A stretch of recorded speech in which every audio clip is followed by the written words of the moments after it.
Amaravati development కి సరే ఏదన్నా చెయ్యేస్తా గెలిచిన శ్రీనివాస్ వాళ్ళు గారితో కానీ ఈయన కానీ మాట్లాడదాం. వారేం చెప్తారు బాగుంటది. పార్టీ తరపున శ్రీనివాస్ గారితో మాట్లాడదాం. శ్రీనివాస్ గారు నమస్కారం సార్. మొత్తంగా రాజధాని విషయంలో కూటమి ప్రభుత్వం చాలా క్లియర్గా ఉందనేది అందరికీ తెలిసిందే.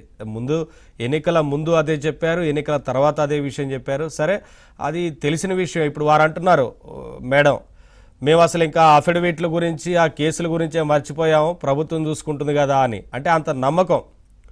సో ఎలా ఉండబోతుంది అనేది ఏం చెప్తారు? ముందుగా పెద్దలు అడుసుమల్లి శ్రీనివాస్ గారికి, సోదరి వరలక్ష్మి గారికి, మన ఏబిఎన్ ఢిల్లీ బ్యూరో కృష్ణ గారికి, మీకు అందరికి కూడా వీక్షకులకు అందరికీ నమస్కారాలండి. ఏ రోజైతే ఆంధ్రప్రదేశ్లో కూటమి ప్రభుత్వం వచ్చిందో ఆ రోజు అమరావతి మహిళలకు స్వాతంత్రం వచ్చింది, స్వేచ్ఛ వచ్చింది వాళ్ళందరికి కూడా. ఇక వాళ్ళకి ఉద్యమాలు అనే మాట మర్చిపోయారు. వాళ్ళు గత 4 సంవత్సరాలు పడిన నరక యాతన గుంటూరులోని మేము చూస్తా ఉన్నాం. మేము కూడా వాళ్ళందరినీ కూడా సబ్ జైలుకి తీసుకొచ్చినప్పుడల్లా మేమే వెళ్ళి ఉండేవాళ్ళం. అసలు ఎస్సీ రైతుల మీద ఎస్సీ ఎస్టీ యాక్ట్ పెట్టి రైతుల మీద జైళ్లకు తీసుకొచ్చి బేడీలు వేస్తే ఆ రోజు నేను తీవ్రంగా అభ్యంతరం చెప్పి గొడవ పడిన సందర్భాలు ఉన్నాయి. మహిళల్ని పొత్తి కడుపులో ఎస్పీ విజయారావు ఇటుకరాయలతో కొట్టిన రోజులు మేము దగ్గర నుండి చూసాం. మా ఎంపీ గల్లా జయదేవ్ గారిని చొక్కా ఉప్పదీసి ఎక్కడి నుంచి చేసిన అవమానాలు, నర్సాపేట పోలీస్ స్టేషన్ దాకా తీసుకెళ్లిన అవమానాలు చూసాం. ముఖ్యంగా మహిళలైతే నాకు తెలిసి భారతదేశంలో ఏ ఉద్యమం కూడా ఆ విధంగా నడపరా. మహిళలు ఆ విధంగా ముందుండి అందరూ కూడా పాపం ఇవాళ గుంటూరు నుంచి డాక్టర్ శైలజ గారు కానివ్వండి, ఇంకా వీళ్ళంతా కూడా వాళ్ళందరికీ అండదండలు అందిస్తా, అలానే పెద్దలు అడుసుమల్లి శ్రీనివాస్ గారు అన్ని రంగాల్లో ఉంటే మేధావులు, లాయర్లు అంతా కూడా ఎవరికి తోచిన విధంగా విదేశాల్లో వాళ్ళు కూడా ప్రతిరోజు కూడా ఈ ఉద్యమాన్ని గమనిస్తా, ఈ ఉద్యమంలో లేడీస్ పడుతున్న పాటలు, పండగలు లేవు, పబ్బాలు లేవు, వాళ్ళు చేసినటువంటి పాపం, వాళ్ళు ఏం పాపం చేశారని జగన్మోహన్ రెడ్డి ఈ విధంగా చేశాడో అర్థం కాదు. ఆ రోజు చెప్పాడు క్లియర్గా, నేను 3 రాజధానులు కట్టుబడి ఉన్నాను, 35,000 కాదు ఇంకా 40,000 ఎకరాలు కావాలని చెబితే రాజధాని ప్రాంతంలో ఉన్నటువంటి వైసీపీ వాళ్ళు కూడా జగన్మోహన్ రెడ్డిని నమ్మి ఓట్లేశారు. ఆ తర్వాత వైసీపీ వాళ్లే చెప్పారు, ఇంత దుర్మార్గం చేస్తావా నువ్వు అని చెప్పి వాళ్ళ పార్టీకి రాజీనామాలు చేశారు కార్యకర్తలు. అయితే వాళ్ళు ఇచ్చినటువంటి ఆయన సామాజిక వర్గం చెందినటువంటి ఒక లాయరు, ఒక ఎంబీఏ స్టూడెంట్ కూడా క్లియర్గా మాట్లాడింది, జగన్మోహన్ రెడ్డి నీకు ఇది నీ పతనానికి నాంది, ఇది మంచి పద్ధతి కాదు, నువ్వు ఈ విధంగా మహిళల శాపాలు పోసుకుంటామని చెప్పినా కూడా అతను వినలా.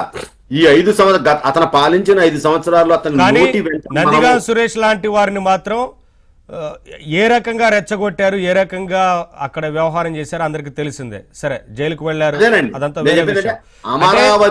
ఎస్సీల మీదే ఎస్సీ ఎస్టీ కాదు సార్, ఎస్సీల మీదే ఎస్సీ ఎస్టీ అట్రాసిటీ కేసులు నమోదు చేయించిన ఘనత వైసీపీ ప్రభుత్వాన్ని, ఆ నందిగా సురేష్ ఆ రోజున.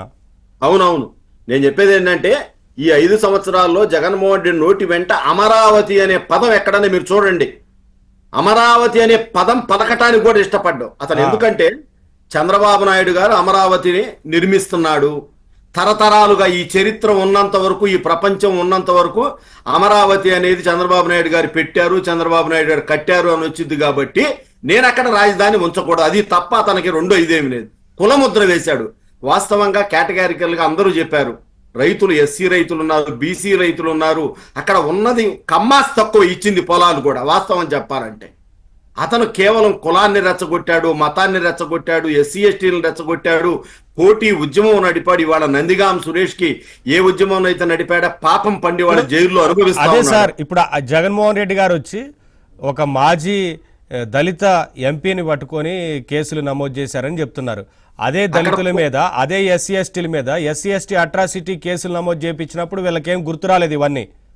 నేను అదే అడుగుతున్నాను సార్. ఇవాళ ఎవరైతే పోరాడారు, దళితులు పోరాడారు. ఇవాళ దళితులు బాలకోటయ్య గారి దగ్గర నుంచి కానివ్వండి, మన కొలికిపూడి శ్రీనివాస్ గారి, వీళ్ళందరినీ ఇబ్బంది పెట్టాడు కదా.